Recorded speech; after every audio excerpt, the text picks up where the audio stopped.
नमस्ते, मैं अतुल कुलकर्णी। लोकमत नमस्ते यूट्यूब अतुल। में आपका स्वागत है।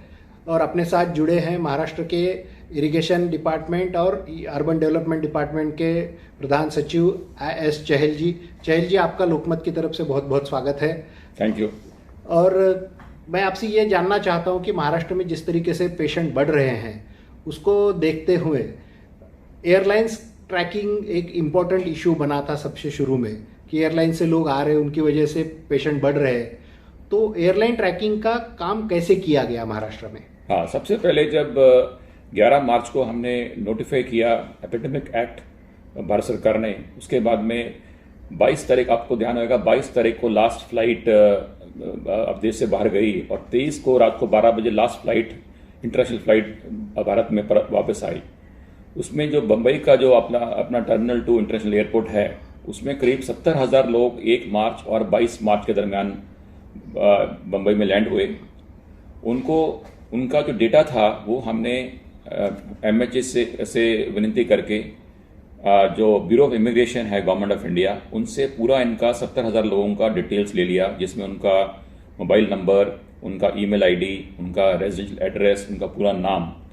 और उसमें से पाया गया करीब 49,500 लोग ऐसे हैं जो महाराष्ट्र से रहने वाले हैं। बाकी जो 20,000 लोग हैं वो गुजरात के, मध्य प्रदेश वगैरह के थे। वो हमने उन स्टेट्स को इन्फॉर्म कर दिया।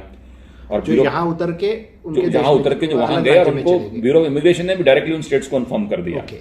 हमारी जिम्मेवारी ये थी कि जो ये हमारे पास जो ये करीब 50,000 लोग आए हैं, इनको एक एक आदमी को ट्रेस करना, उनको कांटेक्ट करना और उनको चेक करना कि उनको कोई सिम्टम्स है या नहीं है।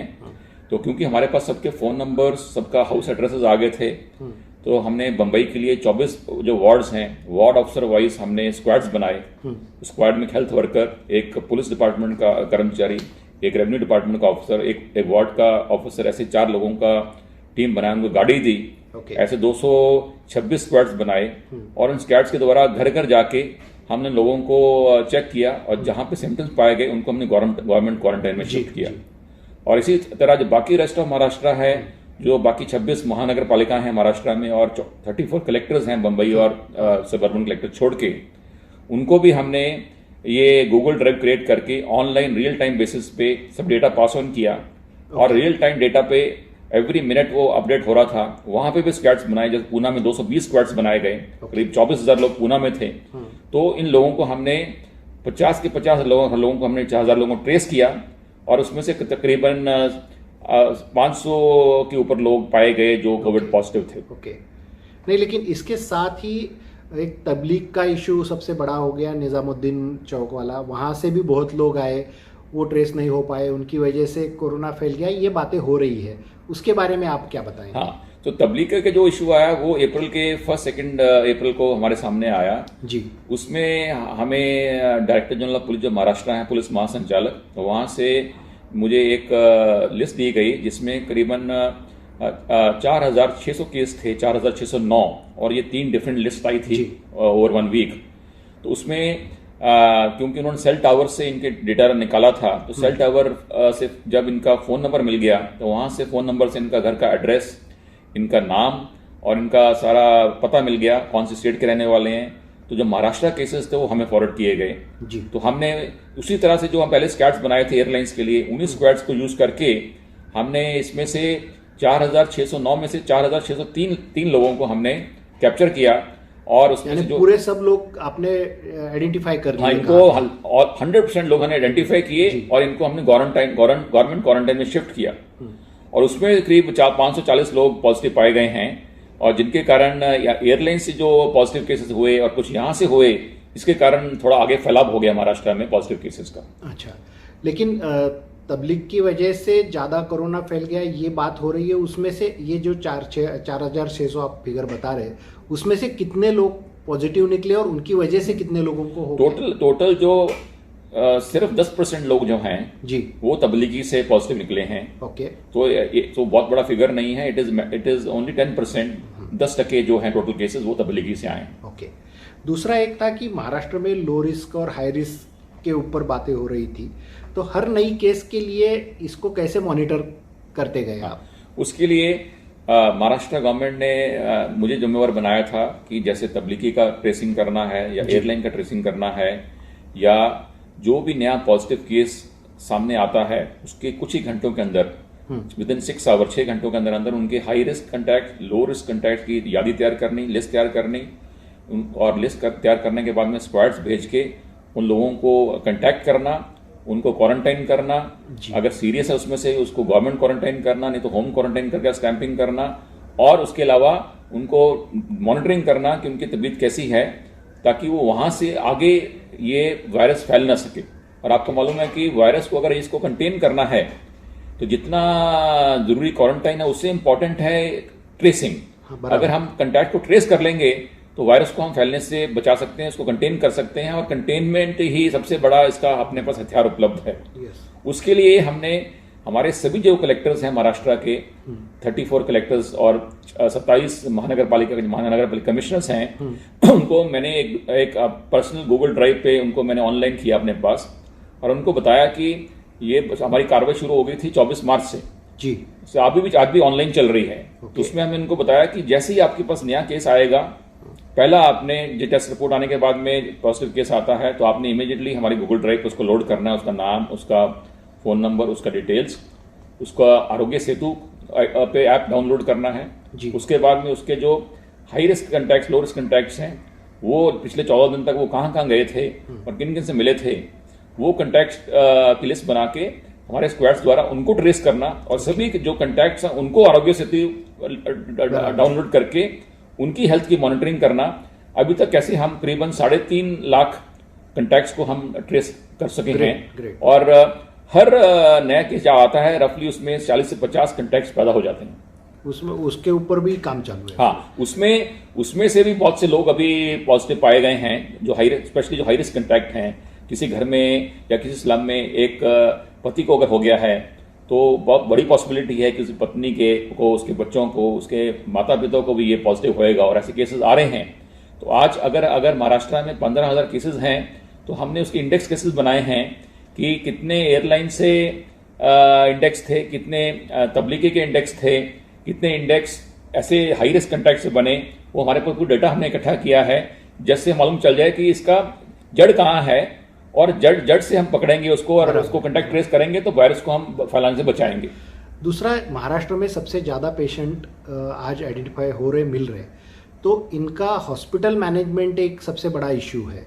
तो हॉस्पिटल में उनको एडमिट करना है, किसी को आइसोलेशन करना है, किसी को क्वारंटाइन इंस्टीट्यूशनल क्वारंटाइन में रखना है, और उनकी ट्रीटमेंट करनी है। इसके बारे में मैनेजमेंट कैसी की गई? हाँ, उसके लिए गवर्नमेंट ने मुझे ये जिम्मेदारी दी थी कि जितने भी महाराष्ट्र में 36 जिले हैं और 34 जिले हो जाते हैं कि बम्बई 2 जिले डीएमसी में आ जाता है, तो जो 36 में से 34 डिस्ट्रिक्ट्स और 27 जो महानगर पालिकाएं हैं महाराष्ट्र में, इसमें प्रत्येक जुरिस्डिक्शन में जितने भी हॉस्पिटल्स हैं, चाहे सरकारी हैं, चाहे प्राइवेट हैं, चाहे मेडिकल एजुकेशन डिपार्टमेंट के हैं, चाहे सिविल सर्जन के अंडर हैं, पीएससीज हैं, इनका 4 कैटेगरीज में इसका वर्गीकरण करना बहुत महत्वपूर्ण हो गया था। कारण जब ये कोविड फैलने लगा तो आम आदमी को पता नहीं चल रहा था वो कहाँ जाए वो और किस हॉस्पिटल में जाए, और जब वो उसको कोई सिम्टम आते थे और वो एक किसी हॉस्पिटल को अप्रोच करने की कोशिश करता तो उसको बार बार दूसरे हॉस्पिटल, तीसरे हॉस्पिटल में डाइवर्ट किया जाता था, और कभी इस केसेस में कुछ डेथ्स भी हो गई थी।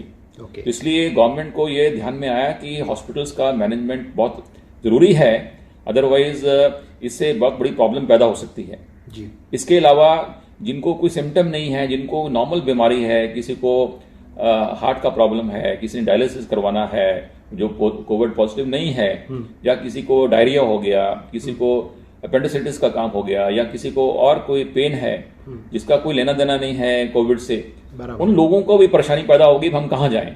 सही है। तो इसके लिए हमने महाराष्ट्र भर में एक टाइप प्लान तैयार किया कि हर डिस्ट्रिक्ट कलेक्टर और हर म्युनिसिपल कमिश्नर, उनको हमने सूचना दी कि आप अपने हॉस्पिटल को 4 कैटेगरी में डिवाइड करिए।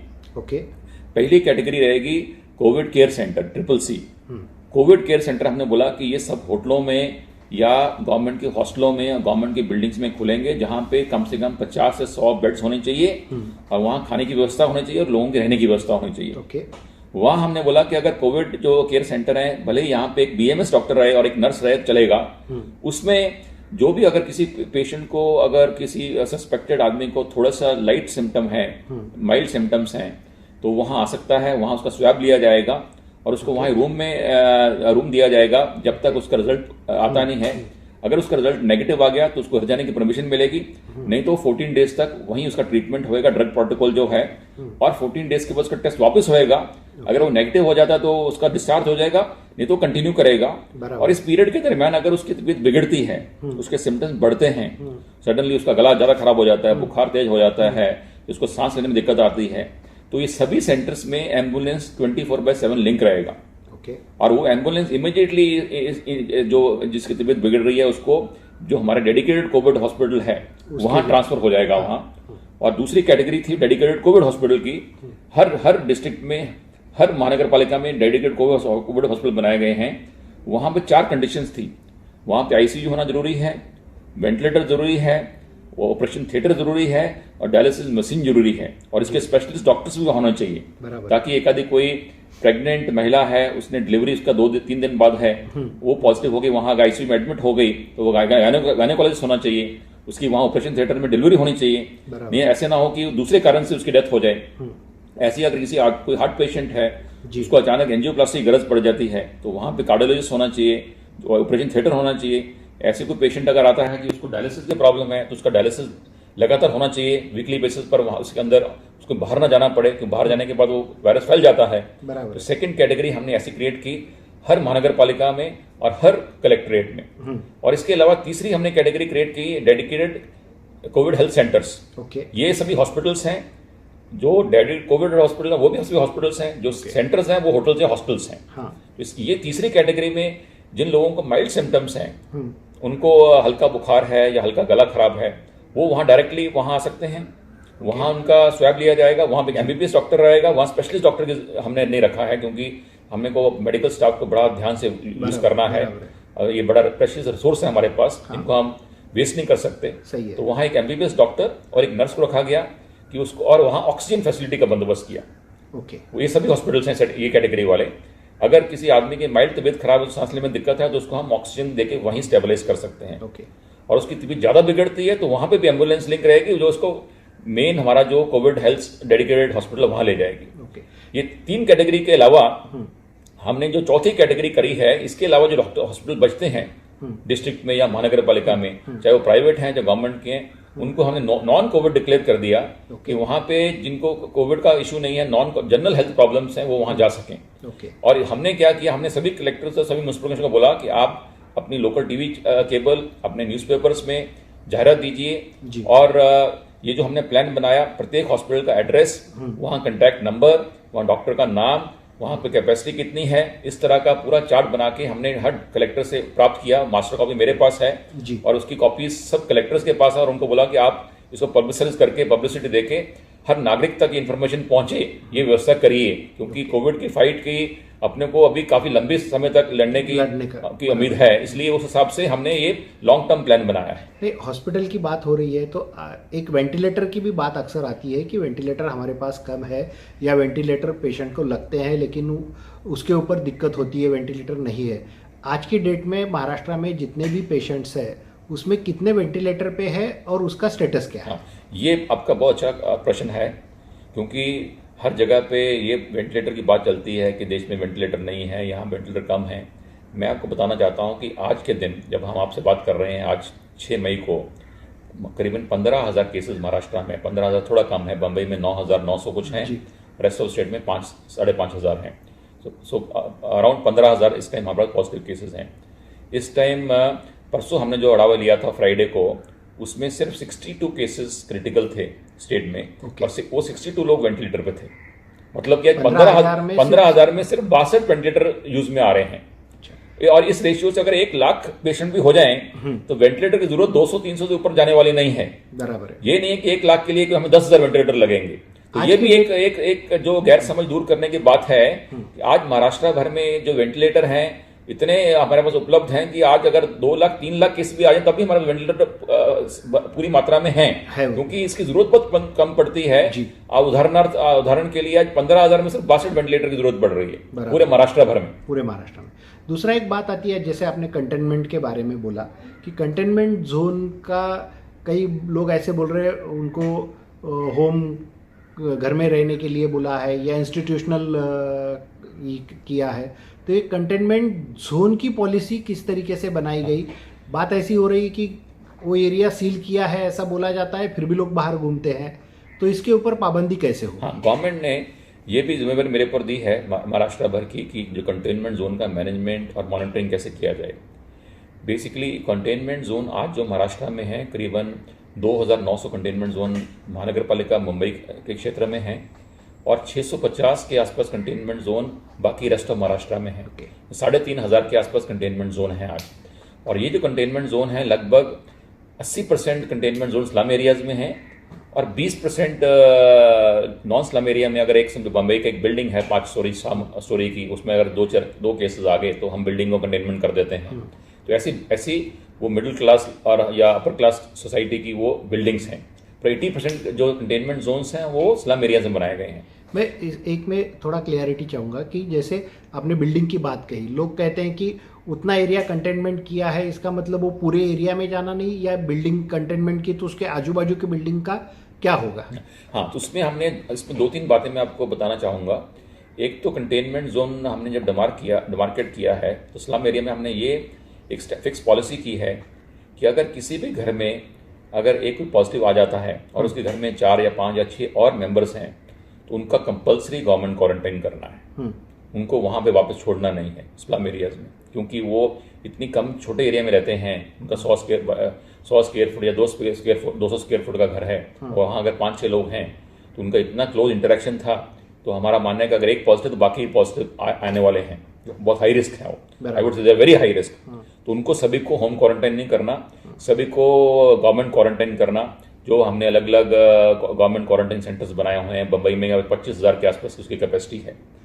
और उसके अलावा एरिया डिमार्केट कर देना कि वो जो पर्टिकुलर झोपड़ी आई है या जो स्लम है या हाउस है कंटेनमेंट जोन में, उसका करीब उसके आसपास 100 मीटर बाय 100 मीटर या 200 मीटर बाय 200 मीटर उसके अंदर टॉयलेट भी होना चाहिए। ये सारा ध्यान में रखते हुए उसका एक कंटेनमेंट जोन तैयार करना। उसके बाद में कंटेनमेंट जोन में जो हमारा इस्लामपुर पैटर्न है सांगली का, उसका ये है कि उसके अंदर सब कुछ बंद कर देना। ग्रोसरी शॉप भी नहीं चलना चाहिए उसके अंदर, केमिस्ट शॉप भी नहीं चलना चाहिए। एक हेल्पलाइन नंबर हो, अगर किसी को ज़रूरत है ग्रोसरी की या मेडिसिन की तो उसको होम डिलीवरी दी जाएगी एनजीओ द्वारा या गवर्नमेंट के स्टाफ द्वारा। और टोटल और उसमें उस कंटेनमेंट जोन में ना कोई अंदर आए ना कोई बाहर जाए, टोटल सील करना बहुत जरूरी है। जो मुंबई में फायदा हो गया, उसका बहुत जगह फायदा होगा। इस्लामपुर में ऐसा हुआ कि एक ही परिवार के 25 लोग पॉजिटिव आए, आज 25 के 25 डिस्चार्ज होकर नेगेटिव होकर घर चले गए और आज पूरा सांगली डिस्ट्रिक्ट वायरस फ्री हो गया। 0 केस है पूरे सांगली डिस्ट्रिक्ट में। अगर ऐसा कंटेनमेंट जोन ना बनाते तो वायरस पूरा फैल जाता हो। तो मुंबई में इस तरीके का कंटेनमेंट होने में क्या दिक्कत है? मुंबई में अपनी चैलेंजेस हैं। हमारी कोशिश है कि इस्लामपुर की तरह मुंबई में भी हर कंटेनमेंट जोन उतना ही सख्त बनाया जाए, परंतु यहाँ एक तो डेंसिटी ऑफ पॉपुलेशन बहुत हाई है और एक लोग इतने छोटे छोटे घरों में 10-10 आदमी एक रूम में रहते हैं, उनको एकदम पैक करके रखना बहुत दिक्कत आ जाती है। हम पूरा कोशिश कर रहे हैं परंतु उतनी सफलता नहीं मिल पा रही है जितनी हमें सांगली जैसे इस्लामपुर में मिली थी। परंतु उसमें हमने एक और काम शुरू कर दिया है। कंटेनमेंट जोन में अभी हमने मेडिकल जो हमारे वर्कर्स हैं महानगर पालिका मुंबई के, उनको हम घर घर भेज रहे हैं विद मोबाइल एक्सरे इक्विपमेंट। और एक तो उनको सबको हम हाइड्रोक्लोरोक्विन दे रहे हैं कंटेनमेंट जोन के अंदर, दूसरा उनका हम चेस्ट एक्सरे ले रहे हैं। और स्पेशली जो 50, 55, 60 साल के या उसके ऊपर के जो व्यक्ति हैं उनका हम चेस्ट एक्सरे लेते हैं। तो अगर जिसका चेस्ट एक्सरे में डाउट आता है उनको हम इमीडिएटली वहां से निकाल के हम उनको हॉस्पिटल में एडमिट करते हैं ताकि उनकी जो कोर मॉर्बिडिटी कंडीशंस हैं उन डेथ होने से बच जाए।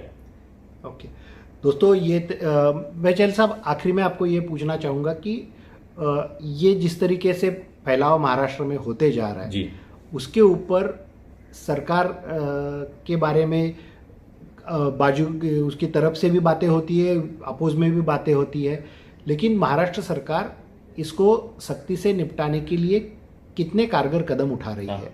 इसमें आप देखेंगे कि एक इसमें जो स्टैटिस्टिकल जिसको अंडरस्टैंडिंग या स्टैटिस्टिकल मिसअंडरस्टैंडिंग बोलते हैं जी, वो एक बहुत जरूरी ये है कि महाराष्ट्र में देश में सबसे ज़्यादा टेस्ट हुए हैं। आज मुंबई में करीब 90,000 टेस्ट और महाराष्ट्र में 1.5 लाख टेस्ट हुए हैं। ओके। और ये 1.5 लाख टेस्ट होने के बाद में ही 15,000 केस हमारे सामने आए हैं। अगर इसकी आप तुलना करिए एक दूसरे दिल्ली से जहाँ पे सिर्फ 25,000 टेस्ट हुए हैं, या पंजाब यहाँ सिर्फ 3,000 टेस्ट हुए हैं, या हरियाणा जहाँ 2,000 टेस्ट हुए हैं और यहाँ 1.5 लाख टेस्ट हुए हैं। ये भी एक कारण है कि यहाँ पे आंकड़ा इतना बड़ा नजर आता है। नहीं, आज भी दिल्ली से एक खबर ऐसी आई है कि दिल्ली में 1 लाख लोगों के पीछे 4,000 टेस्ट हुए हैं, महाराष्ट्र में 1 लाख लोगों के पीछे सिर्फ 1500-1400 टेस्ट हुए हैं। ये कितना सच है? हाँ, नहीं, ये फिगर बहुत ज्यादा है, क्योंकि जिस दिन मेरे पास जो परसों पिछले फ्राइडे का आंकड़ा था, उस टाइम मुंबई में जब 76,000 का फिगर था, दिल्ली का 22,000 का फिगर था उस दिन। ओके, तो मतलब हम 4 टाइम्स 400% टेस्ट हमारे बॉम्बे में ज्यादा दिल्ली के मुकाबले। और अगर आप समुद्र में अगर बड़ा जाल फेंकेंगे तो ज्यादा मछलियां फंसेंगी। ऐसे अगर ज्यादा टेस्ट करेंगे तो ज्यादा पॉजिटिव केस सामने आएंगे। अगर महाराष्ट्र ने अगर ये 1.5 लाख की जगह सिर्फ 10,000 टेस्ट किए होते तो हम भी कहते हैं हमारे पास 100 केस हैं। तो एक्चुअली हमने मेहनत बहुत की है और इस मेहनत का फल हमें पक्का मिलेगा। दोस्तों, ये थे महाराष्ट्र के प्रधान सचिव नगर विकास विभाग के और इरिगेशन विभाग के, जिनके पास सरकार ने 5 कामों की जिम्मेदारी दी है और वो बखूबी निभा रहे हैं। किस तरीके के काम उन्होंने किए आपके सामने रखे हैं। मैं लोकमत की तरफ से आपको शुभकामनाएं देता हूं। Thank you. धन्यवाद। Thank you.